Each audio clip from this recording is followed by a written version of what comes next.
In 2022, we celebrate 130 years of HBCU football. On December 27th, 1892, Livingstone and Biddle College, now known as Johnson C. Smith University, played in Salisbury, North Carolina, with Biddle winning 5-0. Over time, HBCU football has evolved. HBCU football's popularity continues to rise. Millions attend games each year and millions more watch on television. The HBCU bands provide some of the top entertainment in the country. Over that time, some of the best players to ever play in the National Football League played at HBCUs. Every Monday through Friday on the HBCU Football Daily Podcast, national radio and television host Donald Ware takes a look at what's happening in HBCU football and talks with coaches, players, administrators, and media about the 2022 season. Make sure you join the conversation on social media by using the hashtag HBCU130. Now, here's your host, Donald Ware. We had a wonderful weekend. On the line, we're joined by a gentleman in his first season as the interim head football coach at Bowie State. Bowie State has had so much success in part because of this gentleman. The Bulldogs ranked number 3 in the HBCU football poll coming into the season amongst the media. And Kyle Jackson is our guest here on the HBCU Football Daily Podcast. What's going on, Coach Jackson?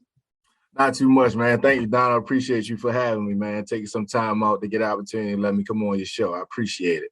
Absolutely. I mean, got to, right? Like you guys, and again, as I mentioned, a lot of this success is because of you. I want to take you back, though, to the 20th. And, you know, Bowie State is not terribly far from Baltimore, but you held your first scrimmage in Baltimore at famed Dunbar, which is being known more now for some football players. Although we know Dunbar is a basketball school. Your school, as a matter of fact, you attended.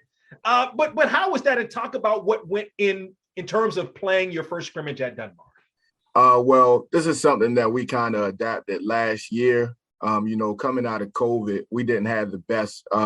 We didn't have the opportunity to get out and recruit as much as we wanted to. So we tried to, think of creative ways to get ourselves back in the community. So we ended up, doing like some satellite scrimmages at certain schools and things like that, or areas that we recruited. So last year we had the opportunity to go up to Maryville in Baltimore and held a scrimmage there. And then also we went to Friendship Collegiate in Washington, D.C. And it's like I say, this past year, we went to Paul Lawrence Dunbar, the home of, we have about 4 guys from Dunbar on our roster as of now, but also had a lot of those guys come through our program. Have a real good relationship with Coach Lawrence Smith and Michael Carter, who's the offensive coordinator there. So it was one of those things where it was no question that, we were going back to Baltimore, we go check out Paul Lawrence Dunbar. Joshua Pryor, who was one of our best players on the team, that's his home, so given him the opportunity to go back home and practice in front of some of his former teammates and coaches, I think it was a good deal for us. What was it like for you? Let me ask this question in terms of Baltimore, right? Like you're a Baltimorean. I mean, I grew up in Silver Spring, so I get the whole dynamic. The whole region. I would say specific to Baltimore is more about basketball in high school. But you're seeing now that the football is really growing. You've got a number of players from Baltimore on your squad. So speak to how Baltimore is kind of coming up, if you will, from a football perspective. One thing, Baltimore has a lot of great athletes, whether it's basketball, football, baseball, whatever, it's some good athletes that come out of Baltimore. And you talk about, especially with the way that the media is going, you talk about social media with YouTube, Instagram, and all that things. I think it's bringing more light to some of the talent that we do have in Baltimore. For here at Bowie State, we pride ourselves on recruiting the area, and Baltimore is an area that we always got to keep our hand in the pot. With myself being a Baltimore guy, in the previous staff, we had guys from Baltimore as well. We're well connected with the coaching staffs in the area, so we get a good gauge on the talent.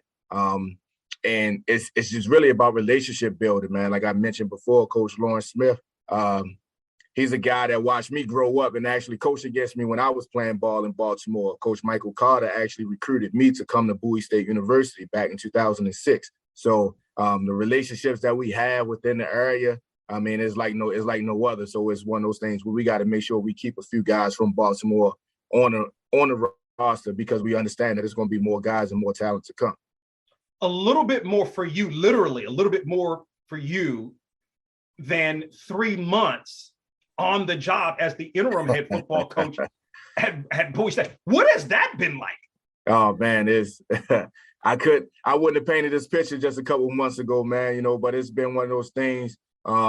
We preach next man up in this program. You got to be ready regardless of what the situation is. Me and Coach Wilson talked a lot, prior to him leaving, and he asked me my career goals, and head coach it wasn't there at first, but being underneath of him for some time, being mentored by him, it kind of became an aspiration. That aspiration became a reality a lot sooner than expected, though.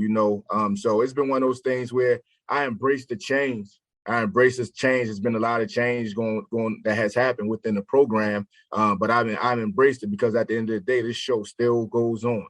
Regardless of who's here, who's not here, understanding that everybody that stepped on the field with Bowie State University is going to try to. They want to win the game. They want to get a mark in that win column. So it's been my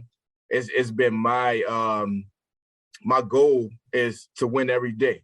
So from making sure the coaches, players, support staff, everybody understands the task at hand, and driving the same vision, making sure that we all on the same page. So it's been interesting, but I'm enjoying the process, man. I'm learning a lot about myself. I'm learning a lot about the people that's around me, and I look forward to putting this talent on display. Yeah, I think what's interesting too, 3 things. You're a Bowie State alum, 1. 2, you've been a recruiting coordinator. 3, you've been a defensive coordinator. So you've been, while maybe not the head guy, you've been in positions of leadership. Can you speak to how those things help to translate in getting you more comfortable as the head coach? Absolutely. One, from being a recruiting coordinator, a lot of the guys in the program, I helped recruit, so I've built relationship with these guys. So transitioning to the defensive coordinator position, I had already built a strong relationship with not just my position, but with that side of the ball. So understanding that role from being a defensive coordinator and the guys buying in and trusting me throughout the springtime, it kind of made the transition to the head coach a little bit easier, because the offensive guys seen and they know my coaching style and my philosophy. They understand how I work. So now having the reins over top of the whole program, it kind of fell in line, So a lot of the offensive guys were excited about me taking over, just because of some of the things the rich tradition that we have defensively, having that over the whole team has been, it's one of the things that they've been excited about. So it's kind of been an easy transition, but changes. It's one of those things that we can't fight, so we had our ups and downs. But one thing that I can say that keep me going and keep me motivated is the guys, because at any given time with the way that things going now with this transfer portal, the guys could have up and left, but they showed me that they believe in me and they trust in me. They decided to stay. So I owe it all to them. Every day I come to work, man, I put my hard hat on for these guys. So I'm going to continue to do that from the time that I'm here. Kyle Jackson, the interim head football coach at Bowie State, joins us here on the HBCU Football Daily Podcast. I got to start with that man-child. You talk about defense. You got to talk about Joshua Pryor. Been singing his praises since his freshman year. He didn't make all CIAA first team, last year. I guess that's how things go, although he's one of the best players in the country. Speak to him, his maturation, and the expectation for him this season. Josh, like you said, he's a man-child, man. He shows why he is, why he has received the recognition that he has. And he does that daily. He's a guy that a lot of guys on the team look up to. His presence alone, you can feel a difference when he's in the meeting room, when he's at practice, when he's in the weight room. You can feel a difference in the energy, So he's a guy that I'm looking to be in a leadership role. Josh is not a man of many words, but his presence is felt. You feel his energy whenever he's around, So I'm not looking for him to be a vocal leader, but understanding they know when it's time to work that Josh is going to put in work, So I've been with Josh since his redshirt freshman year, and you talk about a 3-time All-American, 3-time All-Conference guy, and many more awards that he has received. He's looking forward to this senior campaign. You know, he said he got 3 rings the first 3 seasons. He want to finish with 4. So that's the goal. Well, my apologies. I mean 5, because the goal is always to win the national championship coming into the season. So we're trying to get 2. We're going to work to get 2 rings this year. Can you speak to how dominating this young man is? I mean, if you look at the numbers, this guy plays inside. He gets double-digit sacks from an interior, guy. I'm sure he saw double and triple teams last year. Maybe his numbers weren't where they were in 19, but they were still very good. Can you speak to how dominating he is? Absolutely. Whenever you play Bowie State, you got a game plan for Josh Pryor.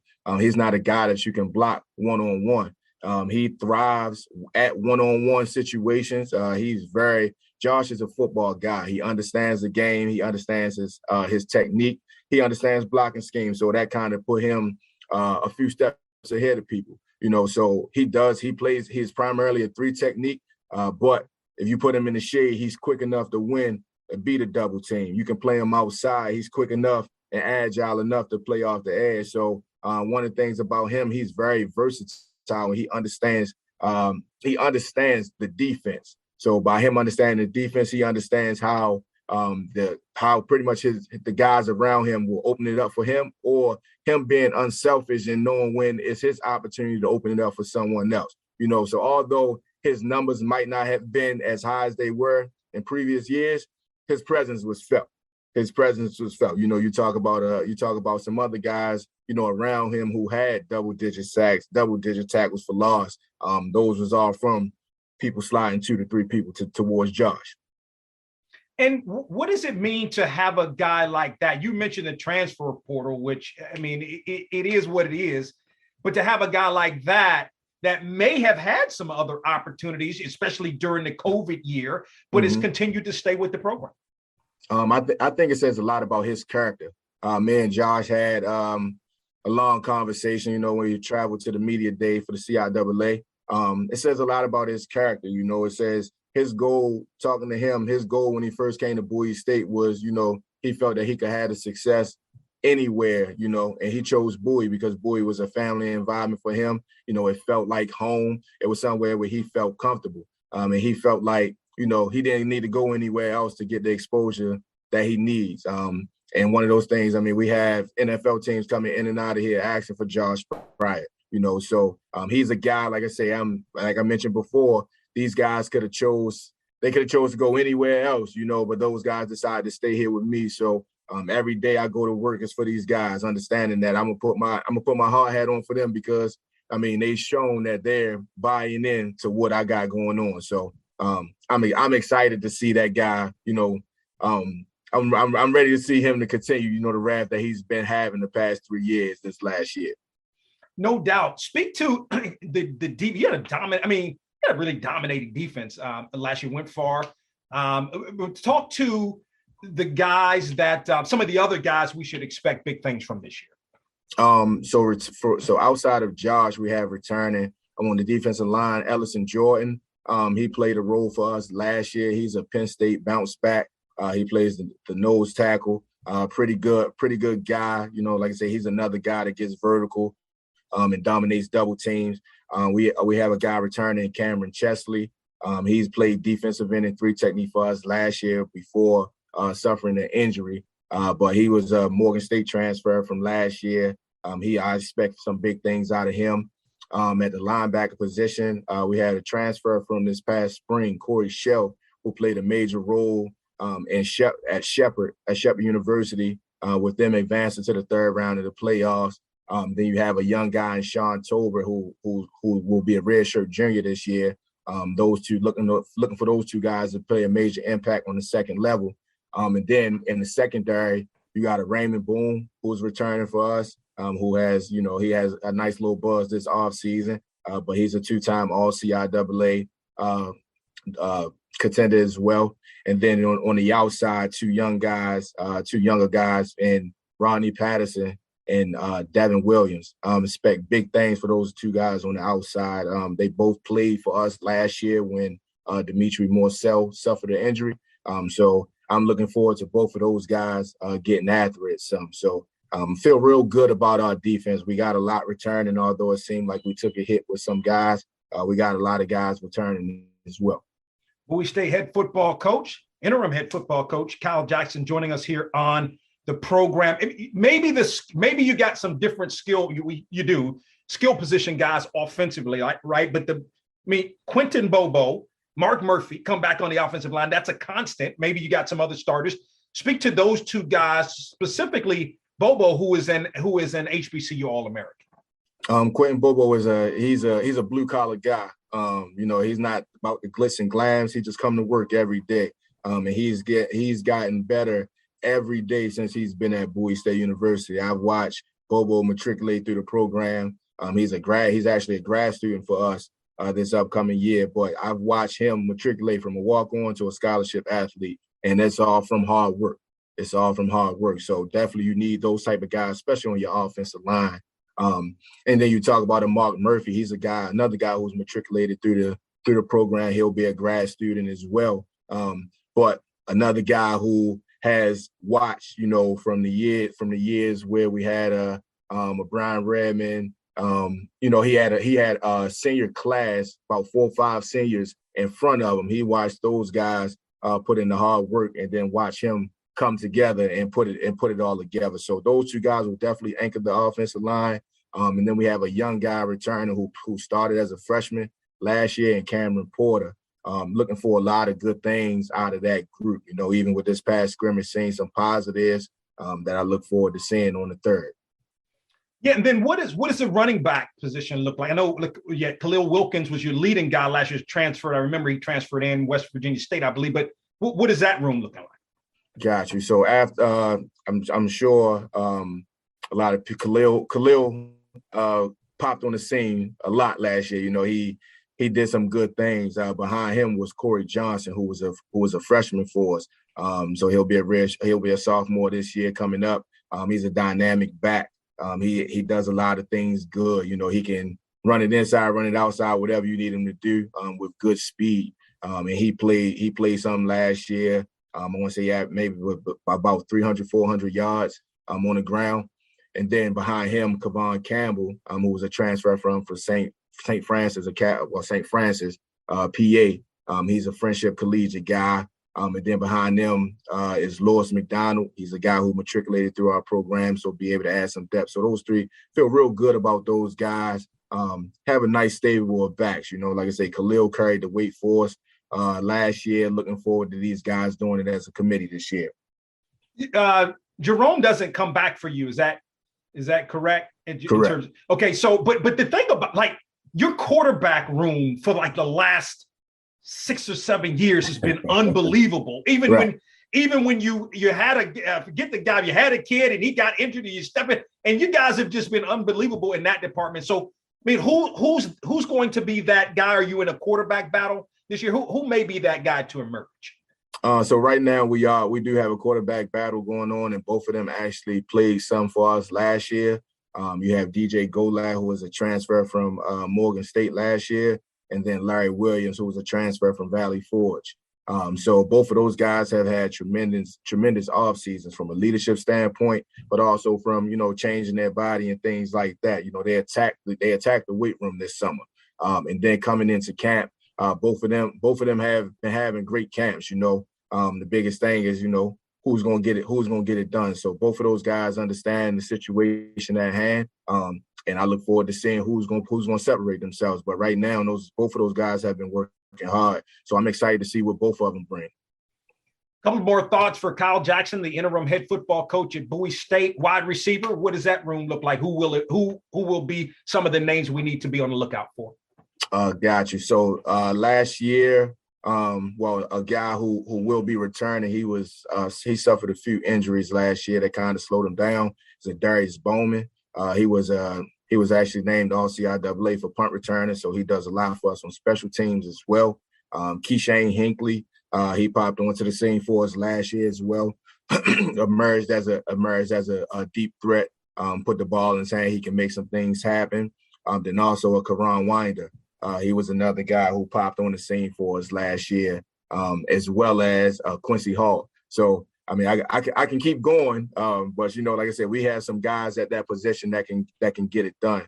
We also have a kid in J.J. McNeil, who's a transfer from UVA Wise that came in this spring. So, like I said, we got some guys. We definitely have some talent at that position. Some guys that can run, some guys that can jump. Put the ball in their hand and kind of let them go to work. So excited to see that bunch, get to work as well. Last thought: were you part of that? Was it 06? Were you part of that 06 team that played in the CIAA championship game? Was it against Central? So that was 2005 team. Okay. That was 5 team. So I played in the CIAA championship in 2009. Coach Wilson first year at Bowie. Yeah. So what does it mean to be in this position as an alum, of the school? And you got a lot of expectations coming into the season. A lot of really good players coming back. You've been an integral part of this program over the years. But what does it mean to be that head man at your alma mater? Man, it means a lot. It's truly a blessing. Like I first stepped foot on Bowie State campus in 2007, and if you asked me then, I never thought that I would be in this position. I told myself, I wanted to be a true freshman. I wanted to go to the NFL. Things didn't go that way, but I never thought I would have been in this position. So to have this opportunity, it's bigger than me. It's really for the culture. It's a lot of people who experienced the not so good days at Bowie. I was on that last team that went 3-7, 4-6. To now, we're constantly winning 8+ games, 9+ games. So I understand where the program has come from and to where we're going. So it's a little bit more appreciation to it, and I have a little bit more sense of pride behind it because I remember what those days feel like. I lost to Fayetteville in a championship game, so I know what it feel like to get to the big game and lose it, and now being an opportunity to compete for not the third, but the fourth CIAA championship this year, and it's truly a blessing, man. It is truly a blessing, and I wake up every day grateful. Start my day with gratitude just because the university could have decided gone another way with this, but they've shown that they believe in me and they have some faith in me. So like I said before, I come to work with my hard hat on every day, just ready to work. So I'm truly blessed for this opportunity. I couldn't ask for a better gig right now. No doubt about it. Bowie State, of course, nationally ranked at number 3 in the HBCU media poll, opens the season, as a matter of fact, against the University of New Haven, and that is a home game on Saturday, September the 3rd. The interim head football coach of Bowie State is Kyle Jackson, as he joins us here on the HBCU Football Daily Podcast. Coach Jackson, appreciate the time. Good luck to you and the Bulldogs this season. Thank you. I appreciate it, man. I look forward to bridging with you again. We hope you enjoyed this episode of the HBCU Football Daily Podcast. You can also listen to the podcast at BOXTOROW.com, iHeartMedia, or wherever you get your podcasts. Don't forget to get your HBCU football fix on BOXTOROW with Donald Ware each weekend on the radio station near you, and on SiriusXM on HBCU, Channel 142, and on ESPNU Radio on SiriusXM, Channel 84. Follow us on Twitter and Instagram at BOXTOROW for the latest in HBCU football, and don't forget to tell a friend.